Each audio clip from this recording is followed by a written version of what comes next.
This video is owned and produced by Hello Kinetic, a channel to practice listening and reading English every day. Learn English through real books. Expand your vocabulary and be good at English. Chapter 31. I went home and showered and shaved and changed clothes and began to feel clean again. I cooked some breakfast, ate it, washed up, swept the kitchen and the service porch, filled a pipe and called the phone answering service. I shot a blank. Why go to the office? There would be nothing there but another dead moth and another layer of dust. In the safe would be my portrait of Madison. I could go down and play with that, and with the 5 crisp $100 bills that still smelled of coffee. I could do that, but I didn't want to. Something inside me had gone sour. None of it really belonged to me. What was it supposed to buy? How much loyalty can a dead man use?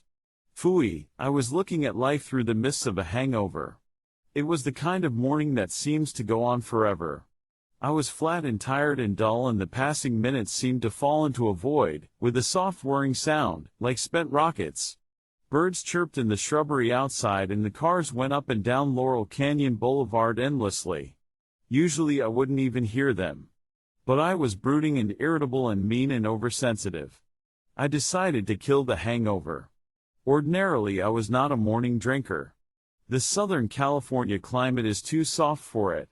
You don't metabolize fast enough. But I mixed a tall cold one this time and sat in an easy chair with my shirt open and pecked at a magazine, reading a crazy story about a guy that had 2 lives and 2 psychiatrists. One was human and one was some kind of insect in a hive. The guy kept going from one to the other and the whole thing was as crazy as a crumpet, but funny in an offbeat sort of way. I was handling the drink carefully, a sip at a time, watching myself. It was about noon when the telephone rang and the voice said, "This is Linda Loring. I called your office and your phone service told me to try your home. I'd like to see you." Why? I'd rather explain that in person. You go to your office from time to time, I suppose. Yeah. From time to time. Is there any money in it? I hadn't thought of it that way. But I have no objection, if you want to be paid. I could be at your office in about an hour. Goody. What's the matter with you? She asked sharply. Hangover. But I'm not paralyzed. I'll be there. Unless you'd rather come here. Your office would suit me better. I've got a nice quiet place here. Dead-end street, no near neighbors. The implication does not attract me, if I understand you. Nobody understands me, Mrs. Loring. I'm enigmatic. Okay, I'll struggle down to the coop. Thank you so much. She hung up. I was slow getting down there because I stopped on the way for a sandwich. I aired out the office and switched on the buzzer and poked my head through the communicating door, and she was there already, sitting in the same chair where Mendy Menendez had sat and looking through what could have been the same magazine. She had a tan gabardine suit on today and she looked pretty elegant. She put the magazine aside, gave me a serious look, and said, "Your Boston fern needs watering. I think it needs repotting too. Too many air roots." I held the door open for her. The hell with the Boston fern. When she was inside and I had let the door swing shut, I held the customer's chair for her and she gave the office the usual once-over. I got around to my side of the desk. "Your establishment isn't exactly palatial," she said. "Don't you even have a secretary?" "It's a sordid life, but I'm used to it." "And I shouldn't think very lucrative," she said. "Oh, I don't know. Depends. Want to see a portrait of Madison?"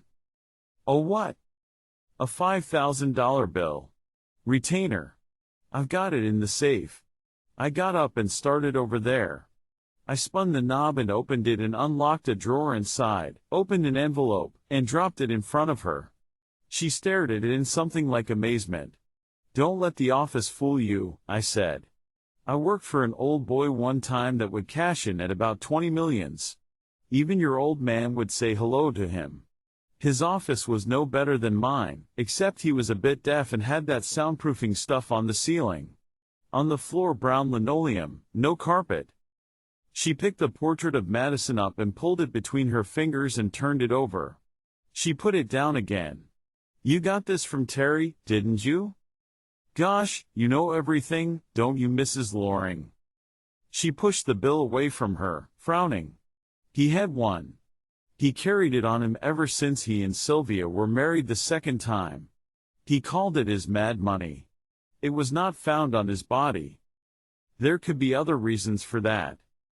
I know. But how many people carry a $5,000 bill around with them? How many who could afford to give you that much money would give it to you in this form? It wasn't worth answering. I just nodded. She went on brusquely. And what were you supposed to do for it, Mr. Marlowe? Or would you tell me? On that last ride down to Tijuana he had plenty of time to talk. You made it very clear the other evening that you didn't believe his confession. Did he give you a list of his wife's lovers so that you might find a murderer among them? I didn't answer that either, but for different reasons. And would the name of Roger Wade appear on that list by any chance? She asked harshly. If Terry didn't kill his wife, the murderer would have to be some violent and irresponsible man, a lunatic or a savage drunk. Only that sort of man could, to use your own repulsive phrase, beat her face into a bloody sponge. Is that why you are making yourself so very useful to the Wades, a regular mother's helper who comes on call to nurse him when he is drunk, to find him when he is lost, to bring him home when he is helpless? Let me set you right on a couple of points, Mrs. Loring. Terry may or may not have given me that beautiful piece of engraving. But he gave me no list and mentioned no names. There was nothing he asked me to do except what you seem to feel sure I did do, drive him to Tijuana. My getting involved with the Wades was the work of a New York publisher who is desperate to have Roger Wade finish his book, which involves keeping him fairly sober, which in turn involves finding out if there is any special trouble that makes him get drunk. If there is and it can be found out, then the next step would be an effort to remove it. I say effort, because the chances are you couldn't do it. But you could try. I could tell you in one simple sentence why he gets drunk, she said contemptuously. That anemic blonde showpiece he's married to. Oh, I don't know, I said. I wouldn't call her anemic. Really? How interesting. Her eyes glittered. I picked up my portrait of Madison. Don't chew too long on that one, Mrs. Loring. I am not sleeping with the lady. Sorry to disappoint you. I went over to the safe and put my money away in the locked compartment. I shut the safe and spun the dial. On second thought, she said to my back, I doubt very much that anyone is sleeping with her. I went back and sat on the corner of the desk. You're getting bitchy, Mrs. Loring. Why? Are you carrying a torch for our alcoholic friend? I hate remarks like that, she said bitingly. I hate them. I suppose that idiotic scene my husband made makes you think you have the right to insult me. No, I am not carrying a torch for Roger Wade. I never did, even when he was a sober man who behaved himself. Still less now that he is what he is. I flopped into my chair, reached for a matchbox, and stared at her. She looked at her watch. You people with a lot of money are really something, I said. You think anything you choose to say, however nasty, is perfectly all right. You can make sneering remarks about Wade and his wife to a man you hardly know, but if I hand you back a little change, that's an insult. Okay, let's play it low down. Any drunk will eventually turn up with a loose woman. Wade is a drunk, but you're not a loose woman. That's just a casual suggestion your highbred husband drops to brighten up a cocktail party. He doesn't mean it, he's just saying it for laughs. So we rule you out, and look for a loose woman elsewhere. How far do we have to look, Mrs. Loring, to find one that would involve you enough to bring you down here trading sneers with me? It has to be somebody rather special, doesn't it? Otherwise why should you care? She sat perfectly silent, just looking. A long half-minute went by. The corners of her mouth were white and her hands were rigid on her gabardine bag that matched her suit. You haven't exactly wasted your time, have you? She said at last. How convenient that this publisher should have thought of employing you. So Terry named no names to you. Not a name.